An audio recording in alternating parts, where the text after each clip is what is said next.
Od drugoga brata je to jedno. Došla je poručak. Kaže, Petro, šta je to? Pa šta to plače? Pa kaže, ja rodila. Pa kad si rodila? Pa kaže, ja rodila. I tako je majka mene rodila. A ja sam napisao jednu pjesmu.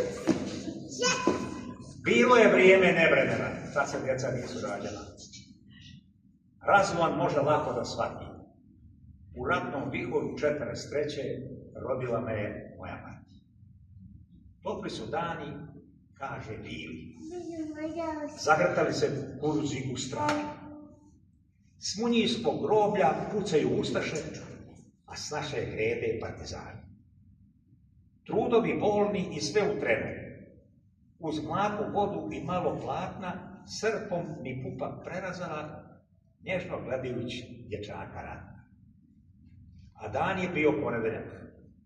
Ma koji datum ne zna Losta, ali je pamtila da je rodila prvoga dana Petrovskog posta. Dan je taj poznat još po nečem. Poseban se od drugih čini, prebogat je sunčevim sjajem i najduži je u godini.